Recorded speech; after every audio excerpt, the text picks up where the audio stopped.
Bismillahirrahmanirrahim. Assalamualaikum warahmatullahi wabarakatuh.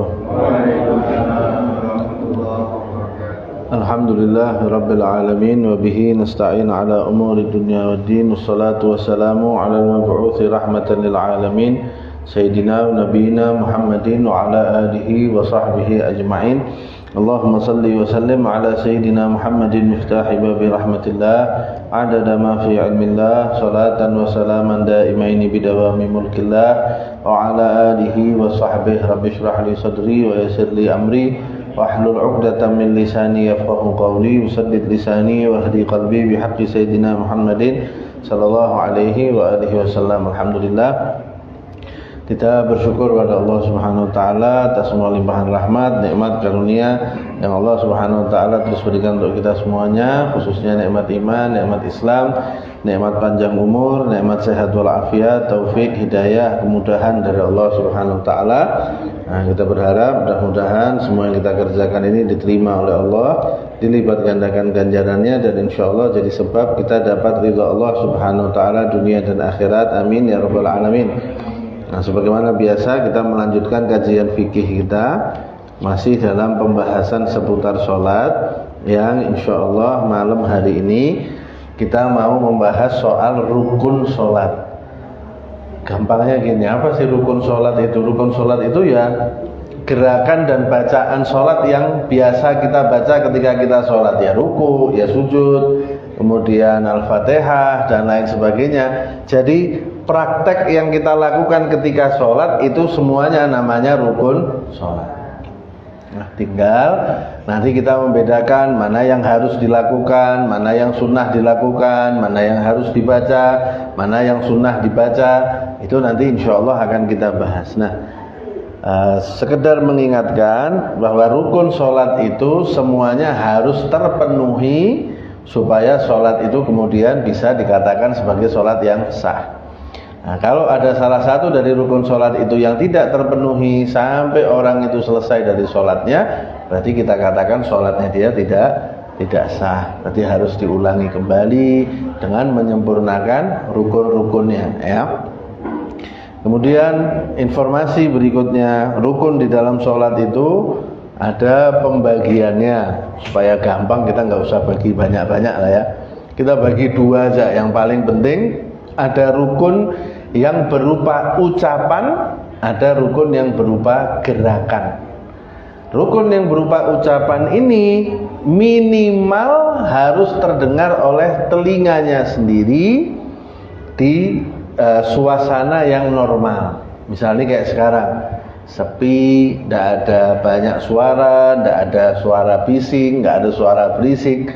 Itu kalau kita sholat baca Al-Fatihah misalnya, Al-Fatihahnya itu minimal harus terdengar telinganya sendiri. Kita takbiratul ihram, mengucapkan Allahu Akbar, minimal terdengar telinganya sendiri. Nah, nanti kalau suasananya itu rame, berisik dan lain sebagainya, volumenya nggak usah ditambah, segitu aja tetap nggak ada masalah, meskipun saat itu nggak terdengar telinga kita.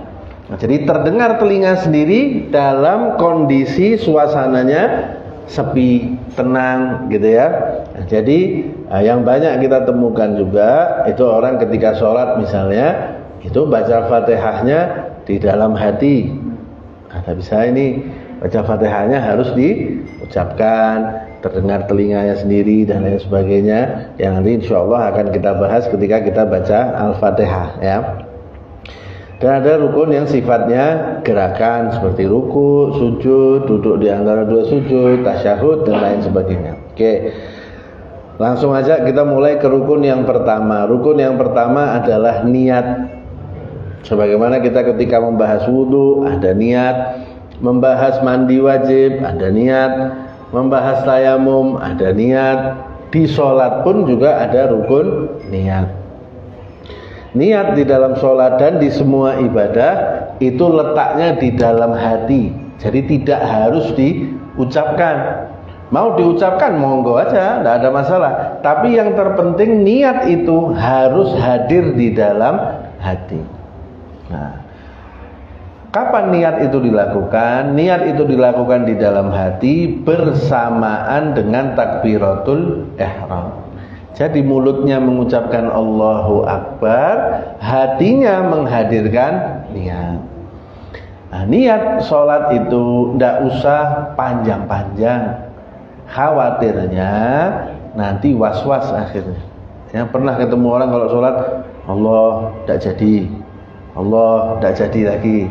Itu malaikat sudah sudah mau nulis, tidak jadi, mau nulis, tidak jadi lagi.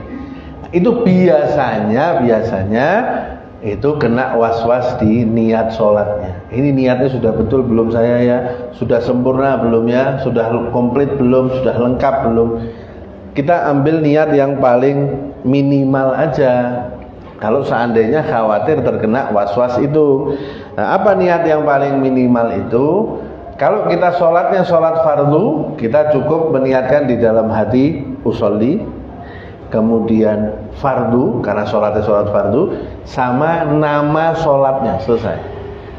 Contoh, kita tadi sholat isya, niatnya itu cukup usolli fardhul isya, selesai. Kalau jadi imam tambah imam, kalau jadi makmum tambah makmuman, selesai. Tapi minimal cuman usolli fardhul isya. Subuh usolli fardhul subhi. Zuhur usolli fardhul zuhri. Selesai. Loh, enggak nyebut jumlah rakaat. Lo cari dimanapun namanya sholat isya itu mesti 4 rakaat. Kecuali kalau kosor, kan gitu. Mau di Indonesia kek, mau di Amerika kek, mau di mana-mana namanya sholat zuhur itu normalnya 4 rakaat. Namanya sholat subuh normalnya 2 rakaat, maghrib 3. Nah, jadi ketika kita nyebut saya niat sholat fardu zuhur, ya otomatis berarti 4 rakaat itu. Loh, enggak nyebut mustaqbilal kiblat. Loh, lah apa kita naik sholat enggak madhep kiblat? Lah kan sudah madhep kiblat sholatnya. Enggak usah disebut, enggak masalah, boleh. Loh, enggak nyebut lillahi ta'ala. Kata ulama, orang muslim itu seharusnya semua ibadahnya lillahi ta'ala, ikhlas karena Allah. Enggak perlu disebut lagi. Nah, jadi yang terpenting itu adalah saya niat sholat. Kalau pakai bahasa Indonesia ya, saya niat sholat fardu sama nama sholatnya apa, selesai. Itu tidak makan waktu lama itu. Allahu Akbar. Cuma dalam hati sholli fardhul isya, selesai. Sudah cukup, ya, sudah cukup. Jadi kalau khawatir seandainya pakai niat yang panjang itu nanti malah was-was. Saya nyebut rakaatnya betul tidak tadi ya? Saya nyebut mustaqbilal kiblah enggak tadi ya, dan lain sebagainya. Dah pakai yang minimal itu sudah cukup. Tinggal kalau berjamaah nanti ditambah jadi imam atau jadi makmum, beres ya.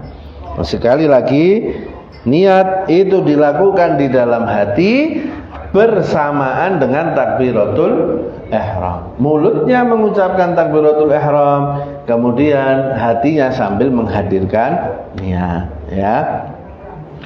Beres niat. Nah, enggak usah panjang-panjang. Yang kedua, rukun yang kedua, takbiratul ihram.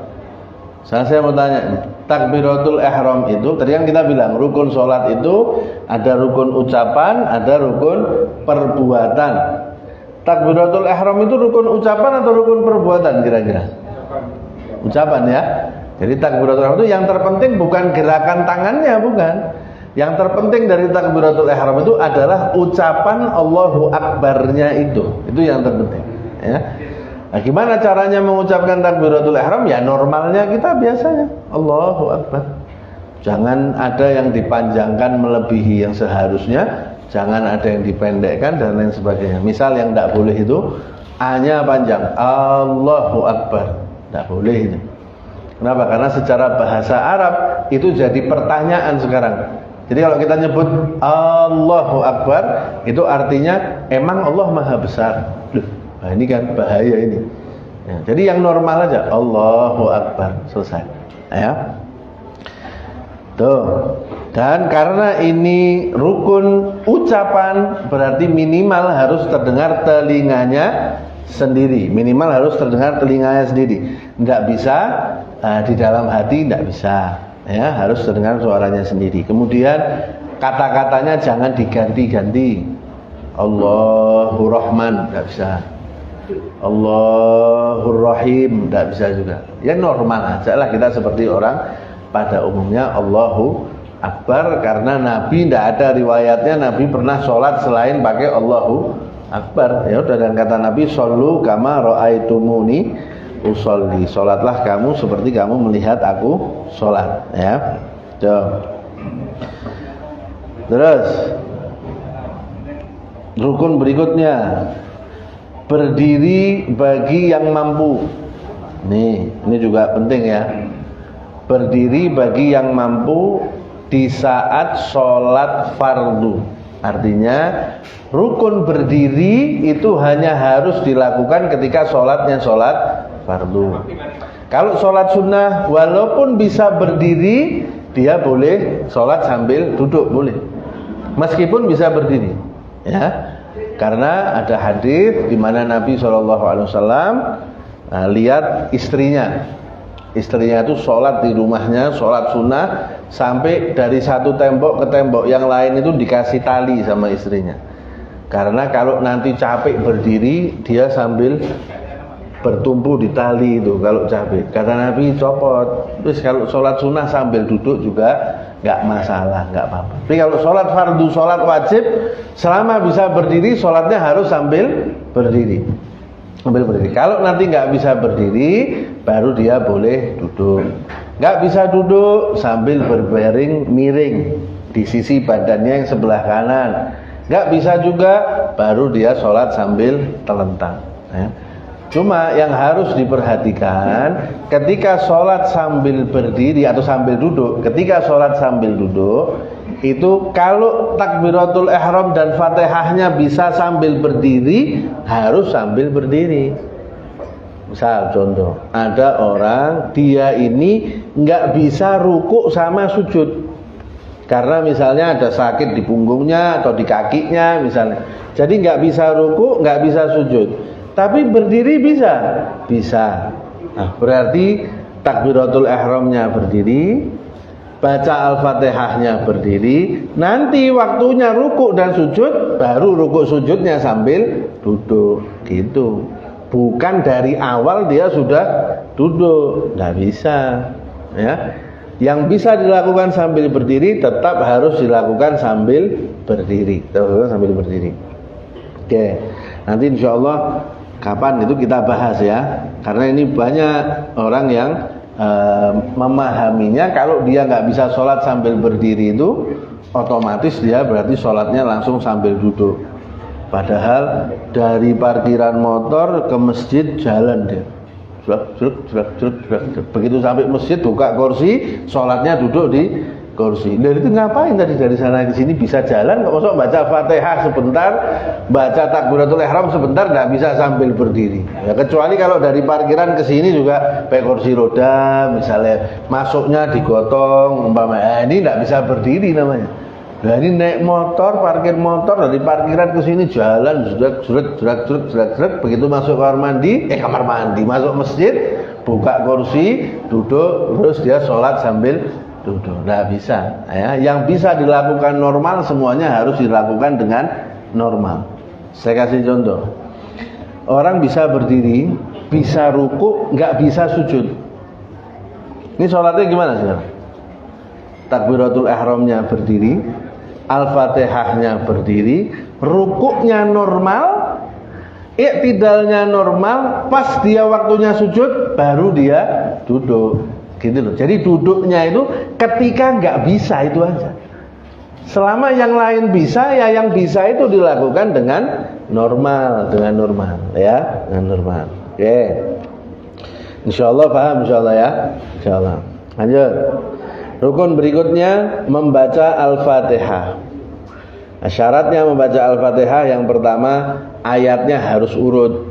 Jangan dibolak-balik, bukan main kuis ini ya. Salat ini bukan main kuis. Jadi ayatnya harus urut dari mulai bismillah sampai waladhdallin. Itu urut begitu. Kemudian tadi harus terdengar telinganya sendiri. Kemudian membaca Al-Fatihah di dalam sholat apapun, mau itu sholat fardu, mau itu sholat sunnah, tetap harus membaca Al-Fatihah. Karena kata Nabi di dalam hadis, la sholata liman lam yaqra bi fatihatil kitab. Tidak sah sholatnya orang yang tidak membaca surat Al-Fatihah. Nah, nanti timbul pertanyaan ketika sholat berjamaah biasanya, saya sebagai makmum, apakah saya juga membaca surat Al-Fatihah?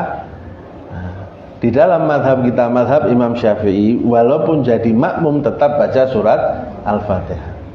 Kenapa? Kan katanya ada ayatnya itu, kalau lagi Al-Quran dibacakan, diam dan dengarkan. Betul, itu selain surat Al-Fatihah di dalam sholat. Plus ada hadis tadi, nggak ada sah sholat kecuali membaca surat Al-Fatihah. Dan Nabi tidak mengecualikan siapapun. Nabi nggak bilang kecuali makmum, enggak. Nabi secara umum tidak sah sholatnya orang yang tidak baca surat Al-Fatihah. Plus ada hadis yang lain, Nabi ketika sholat, kemudian Nabi membaca surat dari Al-Quran setelah baca Al-Fatihah, sahabat itu ngikut baca di belakangnya Nabi. Misal contoh, Nabi bacanya Sabbihisma Rabbikal A'la, sahabat yang jadi makmum itu ngikuti bacaannya Nabi, Sabbihisma Rabbikal A'la, dan seterusnya. Selesai sholat ditegur sama Nabi. Kata Nabi, tadi saya dengar kamu ngikuti bacaan saya ya waktu saya jadi imam. Iya ya Rasulullah.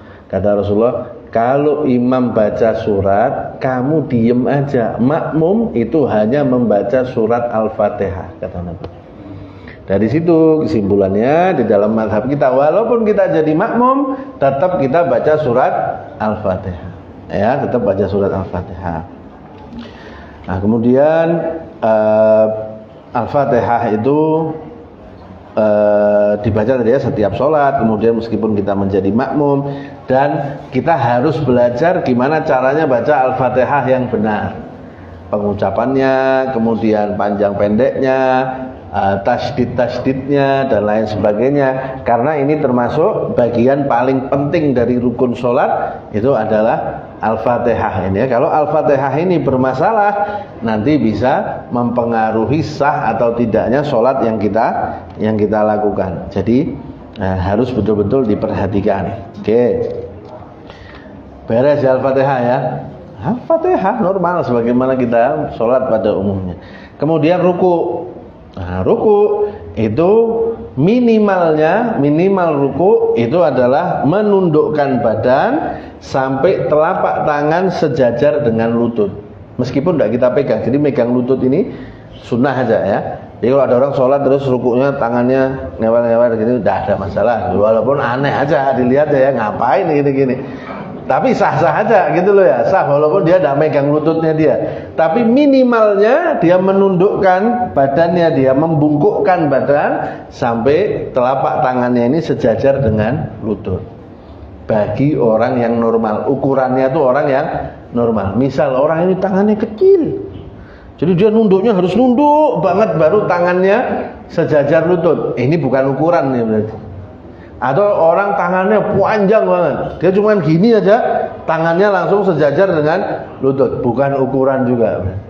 Jadi membungkukkan badan saat ruku itu ukurannya, orang normal tuh seberapa sih bungkuknya supaya tangannya itu sejajar dengan lutut?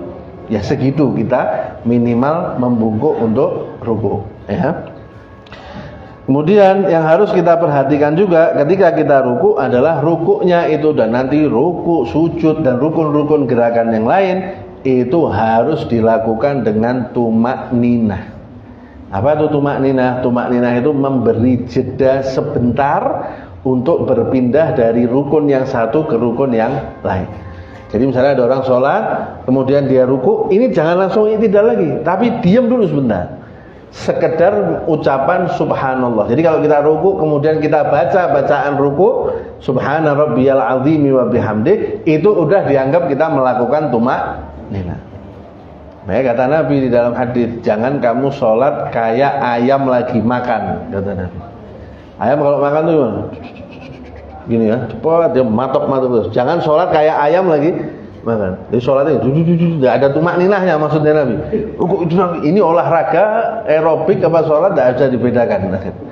Pakai tumak ninah, kasih jeda antara rukun yang satu dengan rukun yang lain. Di dalam hadis ada orang sholat di hadapannya Nabi. Ketika orang itu selesai sholat dipanggil sama Nabi. Kamu ulangi sholatnya. Kamu tadi belum sholat. Diulangi yang kedua sama orang itu. Kata Nabi, ulangi lagi. Kamu belum sholat.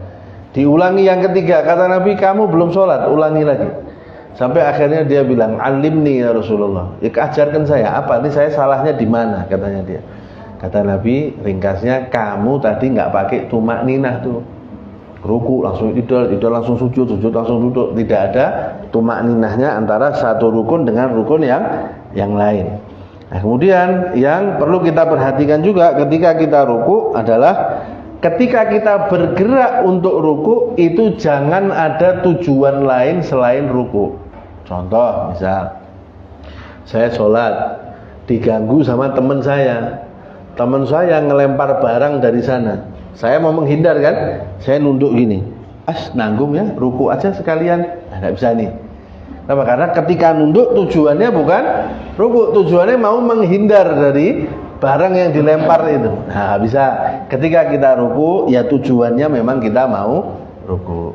Idealnya orang ketika ruku itu badannya ini semua rata punggungnya. Jadi kakinya tegak, kemudian badannya juga lurus, tegak lurus gitu dia, siku-siku gitulah ya gampangnya. Seperti papan katanya para ulama, seperti papan yang seandainya ditaruh air di situ, itu airnya rata, tenang. Jadi, kalau bisa aja. Kalau tidak bisa, ya minimal tadi ya, tangannya sejajar dengan lututnya. Tuh. Itu berkaitan dengan ruku. Kemudian jadi membaca bacaan ruku sunnah ya. Subhana rabbiyal azim wa bihamdi itu bacaannya sunnah. Yang terpenting tadi harus ada tumak ninahnya dan lain sebagainya.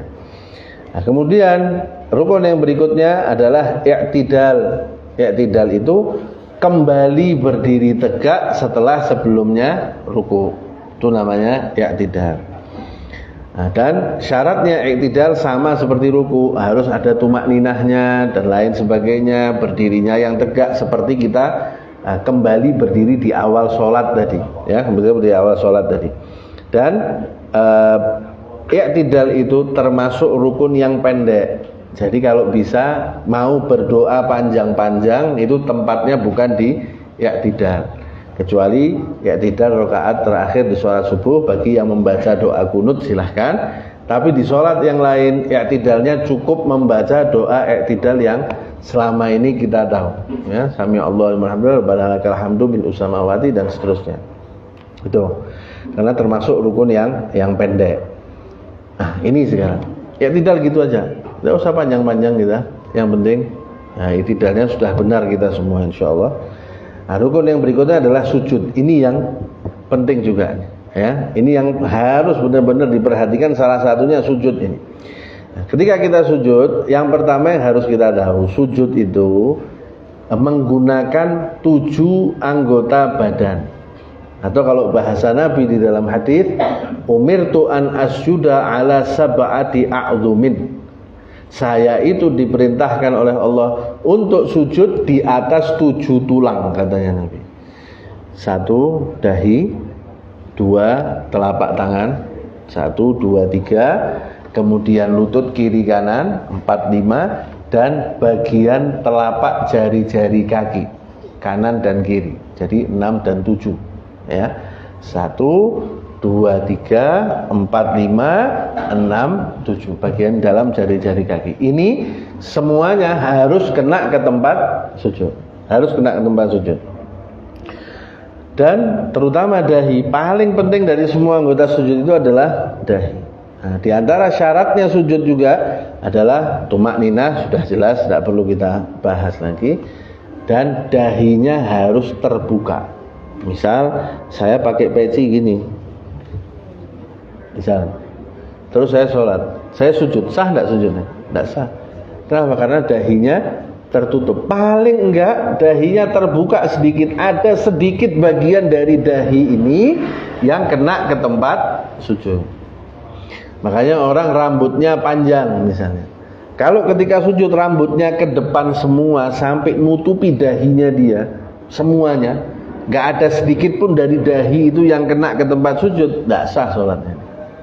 Jadi harus terbuka dahinya ini kena ke tempat sujud. Itu satu. Kemudian ketika sujud kepalanya ditekan ke tempat sujud. Jadi jangan ngawang sujudnya. Jangan cuma asal nempel gini aja, jangan. Ditekan ke tempat sujud sekiranya kalau di situ ada kapas, pas kita ngangkat kepala, kapasnya itu kempes. Jadi ya enggak usah sampai yang bangun bolong tempat sujudnya, ya enggak usah gitu juga.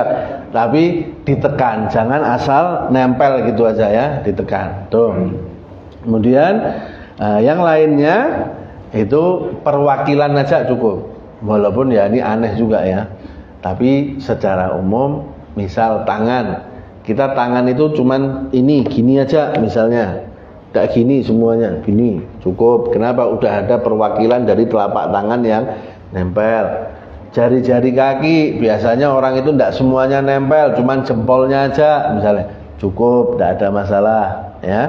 Dan yang perlu diperhatikan juga, kita nggak boleh sujud di atas sesuatu yang bergerak dengan gerakan sholat kita.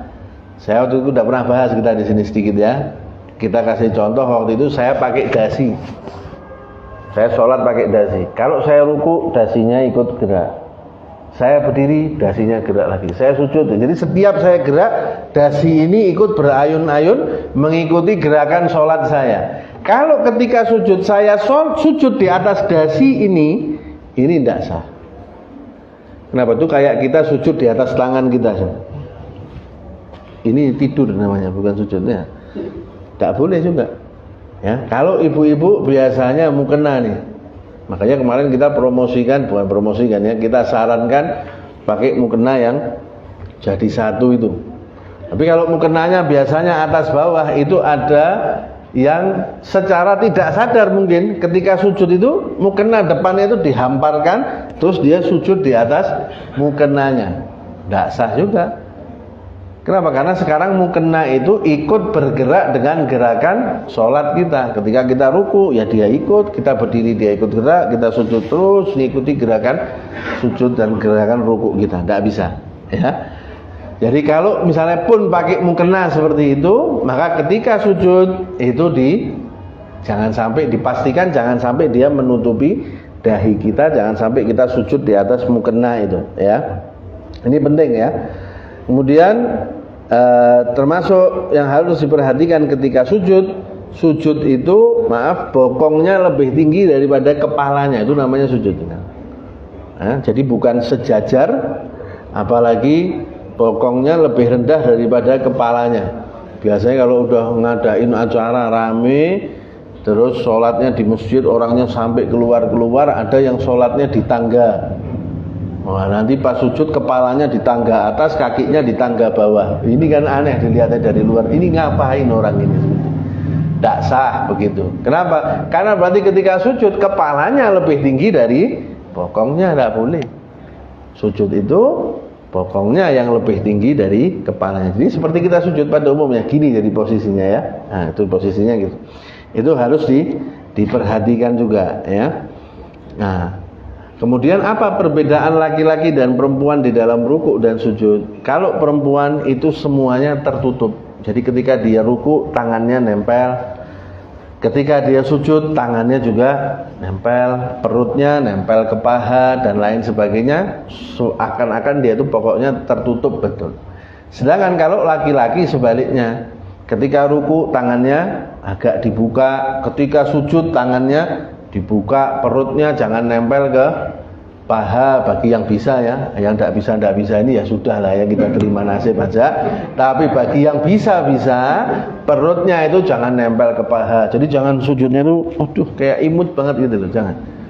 Yang gagah, kalau yang lagi itu sujudnya yang gagah itu tangannya terbuka, ini perutnya jauh dari paha dan lain sebagainya, kakinya dibuka dan lain-lain. Kalau perempuan sebaliknya, dia lebih tertutup, tangannya nempel. Bagi yang bisa, jangan misalnya sholat jamaah di masjid, softnya rapet-rapet, terus pas sujud semuanya gini semua, enggak bisa no. Ya sudah sebisanya. Tapi kalau pas sholatnya bisa begitu, ya ketika dia sujud tangannya dibuka dan lain sebagainya. Termasuk ketika ruku ya.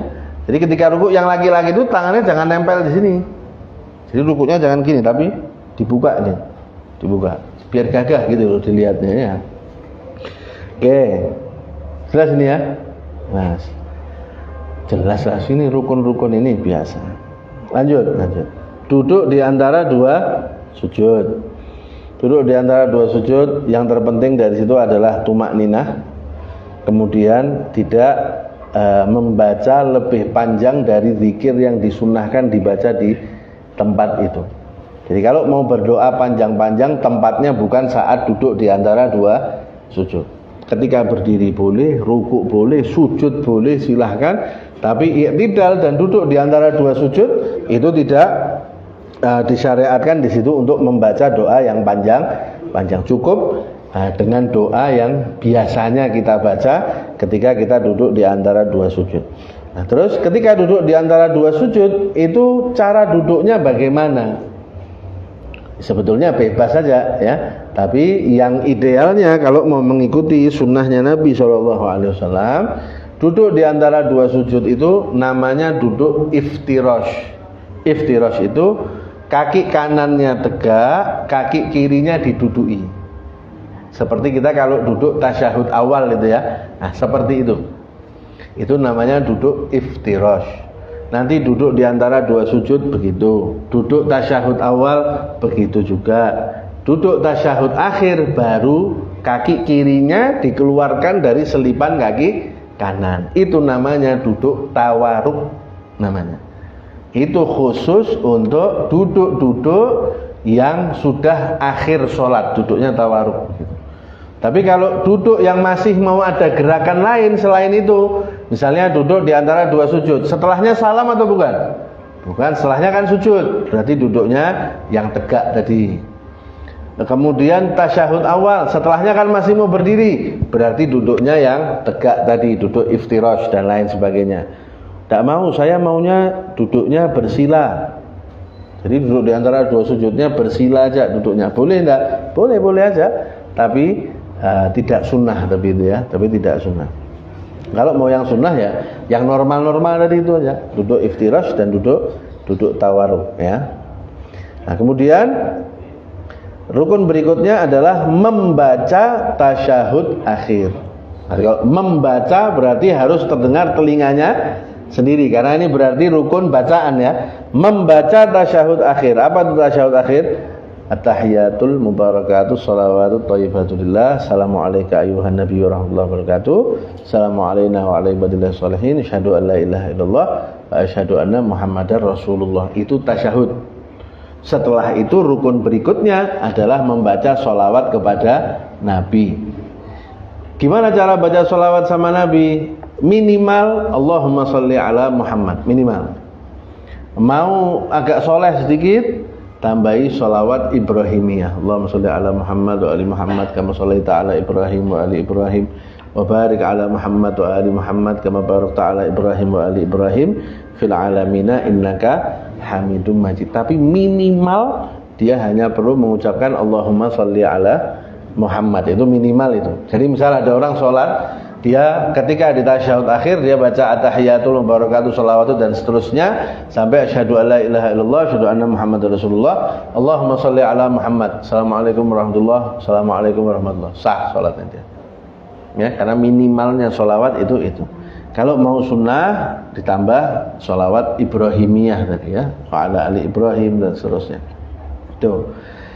Kemudian rukun yang berikutnya membaca salam.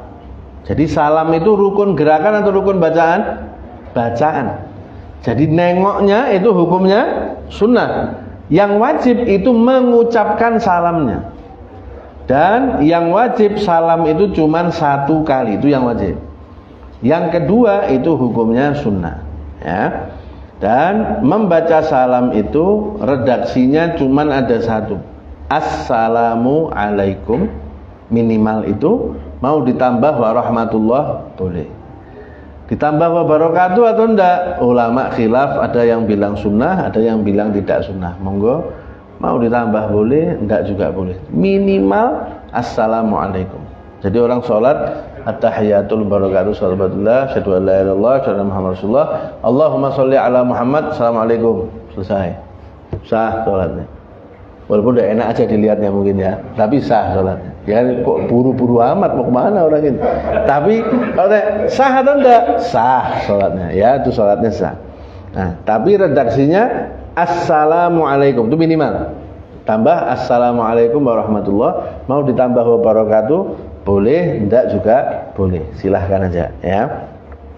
Nah kemudian enggak boleh diganti salam itu. Misal assalamualaika, enggak boleh. Karena kita sholat cuma berdua misalnya. Masuk kum itu kan kamu semuanya banyak.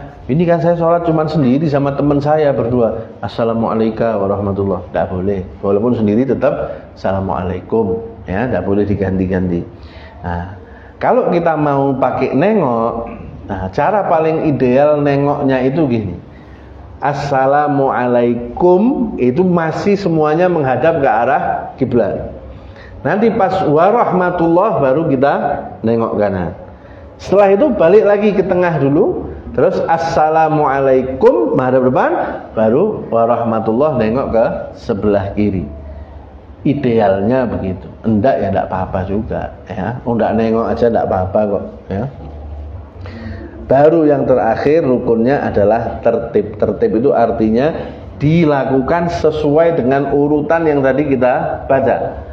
Niat bersamaan dengan takbiratul ihram, baru setelah itu membaca Al-Fatihah, setelah itu ruku, setelah itu i'tidal, setelah itu sujud, setelah itu duduk di antara dua sujud, sujud lagi yang kedua, baru tasyahud, dan yang terakhir salam. Itu namanya tertib. Jangan dibolak-balik. Jangan bolak-balik. Salat memenuhi ini aja, itu salatnya sudah sah. Artinya kalau ada orang sholat nggak baca doa iftitah, sah atau enggak? Sah.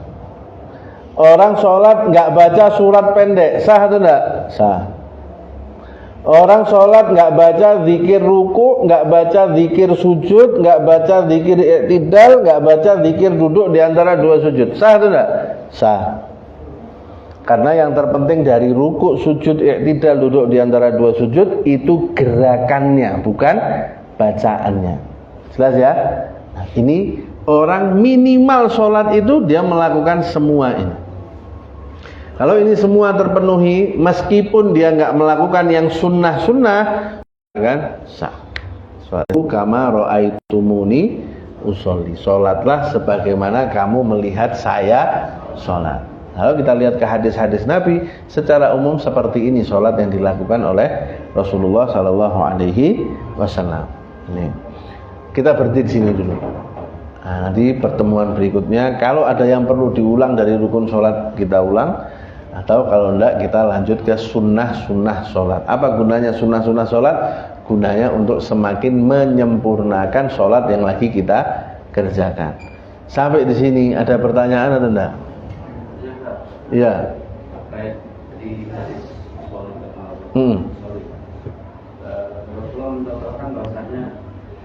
Sholatnya tidak ada perbedaan antara laki dan perempuan. Kita juga menjelaskan apakah itu di kalangan ulama al-fikih aja atau gimana? Nah, jadi perbedaan laki-laki dan perempuan itu diambil dari aja, dari hikmah aja, bahwa perempuan itu dia lebih ke arah tertutup, lah. Kata para ulama, dengan dia merapatkan badan itu lebih mengarah kepada satar, mengarah kepada tertutup. Tapi kalaupun dia tidak melakukan itu, sah-sah aja. Misal dia mau tetap seperti laki-laki, tidak ada masalah. Itu hanya anjuran aja, sifatnya hanya anjuran, bukan kewajiban, bukan kewajiban. Ada lagi? Ya. Kita bermakmum kemudian membaca Al-Fatihah, lalu tengah surat itu imamnya sudah rukuk, kalau kita meluruskan sampai akhir. Nah ini, itu gini, solusinya dulu. saya kasih solusinya dulu. Kalau kita tahu bahwa imamnya ini biasanya cepat baca Al-Fatihahnya atau normal, tapi kita tidak pernah bisa menyelesaikan Al-Fatihah. Kalau kita jadi makmumnya dia, kita boleh baca Al-Fatihah bareng sama dia. Jadi ketika dia baca Al-Fatihah, kita sebagai makmum juga ikut baca Al-Fatihah, itu boleh. Jadi itu bisa jadi salah satu solusi. Nah, tapi ada solusi lain yang ditawarkan juga, itu ketika imamnya baca Al-Fatihahnya normal atau baca Al-Fatihahnya terlalu cepat, kita nggak bisa ngikuti bacaan Al-Fatihahnya dia. Kita dapat toleransi boleh menyelesaikan Al-Fatihah selama imamnya belum melakukan 3 rukun. 3 rukun itu adalah ruku dan sujud 2 kali. Saya kasih contoh biar nggak bingung. Saya makmum. Ketika saya lagi baca Al-Fatihah, ini imam kan baca surat. Nah, saya baru di tengah-tengah Al-Fatihah, imam ini kemudian ruku. Saya boleh tetap melanjutkan Al-Fatihah. Imamnya i'tidal, belum selesai, lanjutkan baca Al-Fatihah. Imamnya sujud yang pertama, saya baru selesai baca Al-Fatihah, ya lanjutkan, saya ruku, i'tidal dan seterusnya. Jadi tinggal nyusul gitu aja. Yang jadi masalah kalau sampai imam itu selesai sujud yang kedua, kita belum selesai baca Al-Fatihah. Ini masalah sekarang. Kita baca Al-Fatihah, imam ruku, kita masih Al-Fatihah. Imam sujud pertama, kita masih baca Al-Fatihah. Imam sujud yang kedua, kita masih baca Al-Fatihah juga. Imamnya naik ke rakaat yang berikutnya, kita tetap belum selesai. Kita punya 2 pilihan. Pisah itu bukan batalkan sholat ya. Pisah itu cuma sekedar kita niat saya tidak makmuman lagi sama orang ini. Jadi kita jadi sholat sendiri gitu aja. Atau yang kedua, kita ngikuti imamnya sekarang di rokaatnya dia ini, nanti nambah 1 rokaat sebelum kita salam. Jadi bebas saja sebetulnya ya. Yang penting lanjutkan dulu Fatihahnya, tidak ada masalah, sampai batas maksimalnya imam selesai dari sujud yang kedua. Kalau dia sujud yang kedua udah selesai, kita belum selesai, kita langsung ikuti dia, nanti sebelum salam tambah 1 rakaat, itu aja. Tapi bisa jadi solusi juga yang pertama tadi, kita baca Al-Fatihah bareng bersama dengan imam. Jadi ketika nanti imamnya lagi tengah-tengah baca surat, Al-Fatihah kita kemungkinan sudah selesai. Itu juga bisa jadi solusi juga ya. Mungkin kira-kira.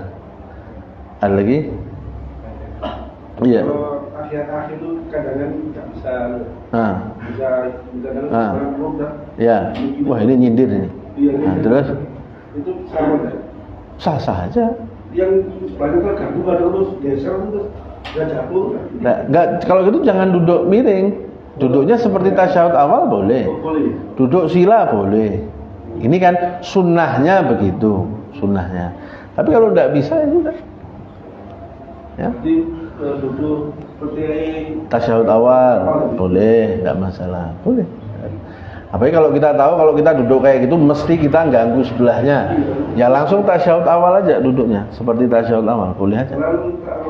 Ya, boleh, tidak ada masalah, boleh. Ada lagi? Di rakaat pertama dan kedua itu makmum membacanya Al-Fatihah setelah imam Al-Fatihah. Terserah. Atau bersamaan? Bersamaan boleh, setelah boleh. Ya. Kalau lebih bagusnya setelah. Jadi kita dengarkan dulu imam baca Al-Fatihah, dia selesai baru kita baca Al-Fatihah. Itu bagusnya gitu. Tapi mau dibaca bareng juga boleh. Ya. Itu bisa jadi solusi tadi kalau kita misalnya tahu kita tidak mungkin nyandak nih kalau bacanya nanti, kita bisa baca dari sekarang bersamaan dengan imam, tidak ada masalah. Ya.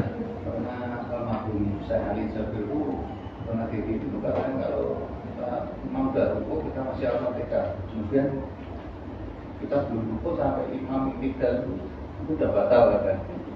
Allah a'lam, mana tidak pernah tahu ya. Mungkin mazhabnya lain, mungkin. Tapi tidak di mazhab kita tidak begitu. Di mazhab kita dapat keringanan itu ya untuk ketinggalan sampai 3 rukun, sampai sujud yang kedua. Apalagi kalau kita makmum masbuk misalnya, makmum masbuk itu Fatihahnya cuma sedapatnya aja. Mungkin yang disebut sama Syekh Ali Jaber itu makmum masbuk ini. Apa sih makmum masbuk itu? Makmum masbuk itu yang telat-telat itu ya. Nah, jadi datang sholatnya udah mulai, kemudian tengah-tengah dia baca Al-Fatihah, imamnya ruku. Ini ruku dia, jangan enggak usah lanjutkan Al-Fatihahnya. Sisa Al-Fatihahnya dia sudah ditanggung sama imam. Tapi itu khusus untuk makmum masbuk. Nanti insyaallah kita bahas masalah makmum masbuk ini di bab sholat jamaah ya, bab sholat jamaah insyaallah. Karena kadang juga orang jadi makmum masbuk ini keliru juga, terutama bagian takbiratul ihramnya. Biasanya makmum masbuk itu kepleset di situ biasanya. Ya. Harusnya dia takbiratul ihram dulu. Ini tapi kadang karena imamnya sudah ruku, dia langsung takbir untuk ruku. Tidak bisa, dia semua sholat itu mulainya pakai takbiratul ihram. Nanti insyaallah kita bahas makmum masbuk gitu ya, insyaallah ya. Ada lagi? Ya. Ini kebetulan makmum itu sudah tahiyat akhir. Tapi setelah salam imamnya langsung kita berdiri. Terus kebetulan yang belakang yang belum baru datang itu dawil. Kita bisa menjadi imam. Selama imam yang aslinya sudah selesai, beres, tidak apa-apa. Bisa. Karena kita sekarang sudah tidak punya ikatan sholat sama siapapun kan. Ya. Kalau tadi masih jadi makmum, terus orang itu jawil tidak bisa. Jadi kita punya status dua, makmumnya imam ini sama imamnya orang ini, itu tidak bisa. Tapi kalau sudah selesai, kita tidak punya ikatan lagi sama imam ini, karena dia sudah salam dan lain sebagainya. Terus orang jawil kita untuk jadi imam, bisa, bagus malahan, sangat bisa. Yang tidak bisa kalau statusnya dua tadi itu malah tidak bisa. Ada lagi? Ya. Tentang sutra, Pak. Kan kadang-kadang ada orang melewati orang lagi sholat, sutranya kan imam kan. Kadang-kadang dikira kita itu sudah melewati sutra gitu kan. Ya. Keterangannya gimana saja? Ini sutroh itu nanti masuk di sunnah sholat ya. Nah jadi sutroh itu kita sunnah kalau kita sholat meletakkan sesuatu di depan kita supaya orang itu nggak lewat di depan kita, tapi di depan itu yang dimaksud antara kita sama sutroh ya. Misal ini saya sholat, sutrohnya ini misalnya, ini sutrohnya. Orang itu lewatnya di sini boleh, tapi di sini yang nggak boleh. Jadi antara kita sama sutroh dia nggak boleh lewat, tapi di belakang ini, di belakang penghalangnya ini boleh. Nah, ketika orang sholat berjamaah, sutrohnya makmum, penghalangnya makmum, itu ulama ada dua pendapat. Ada yang bilang penghalangnya makmum adalah penghalangnya imam. Jadi misal saya imam, kemudian saya naruh penghalang di depan saya, atau kalau di sini misalnya tembok ini misalnya. Nah, tembok ini jadi penghalangnya imam plus makmum semuanya sampai belakang. Jadi saya tidak boleh asal lewat di depannya makmum ini. Kalau ada sutrohnya ini ya, kalau ada sutrohnya. Tapi ada orang sholat nggak pakai sutroh misalnya. Dia sholat di sini, terus di tengah sini misalnya, dan dia nggak naruh apa-apa di depannya dia. Walaupun secara etika tetap tidak beretika, tapi secara halal haram itu tidak ada masalah dia lewat depannya orang itu.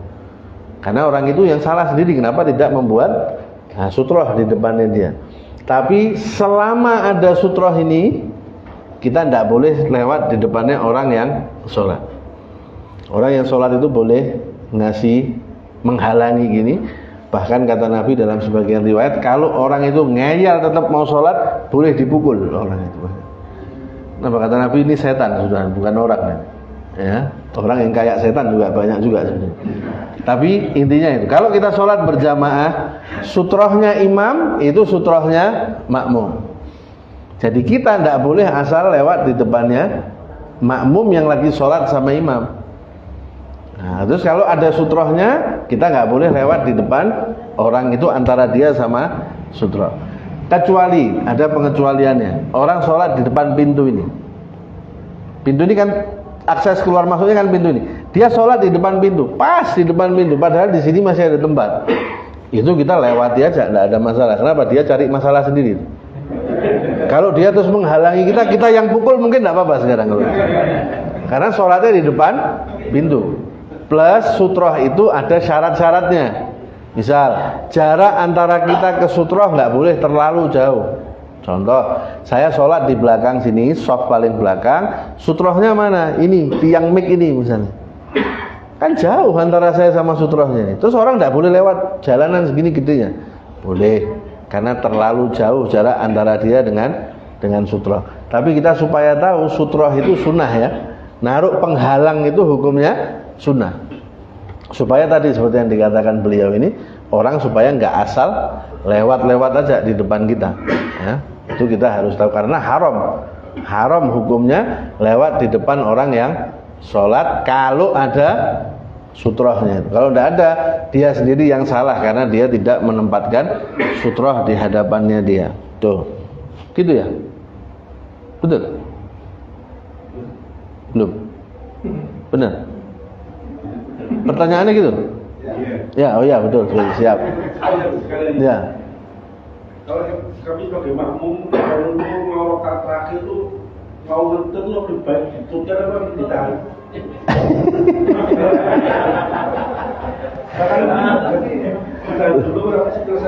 Loh, kalau bisa ditahan, tahan dulu.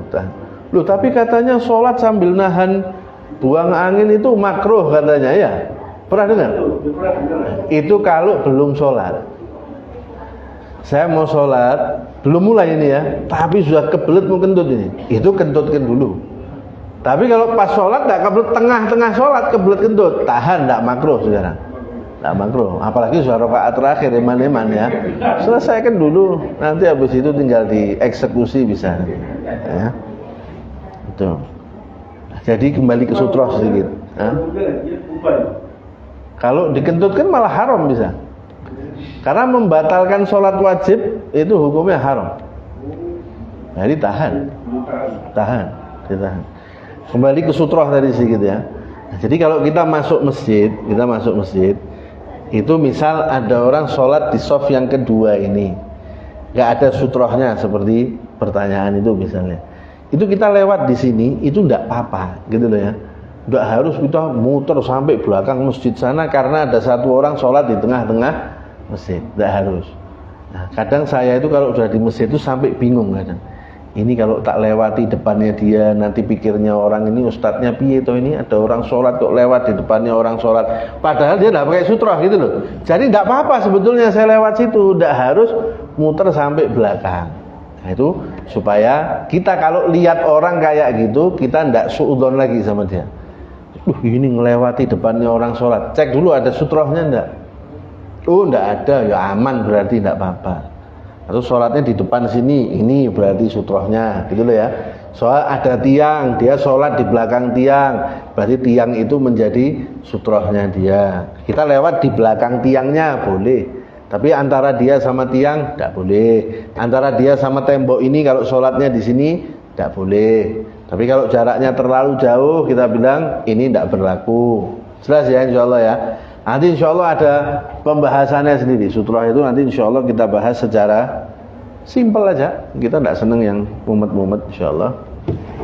Ada lagi? Aman?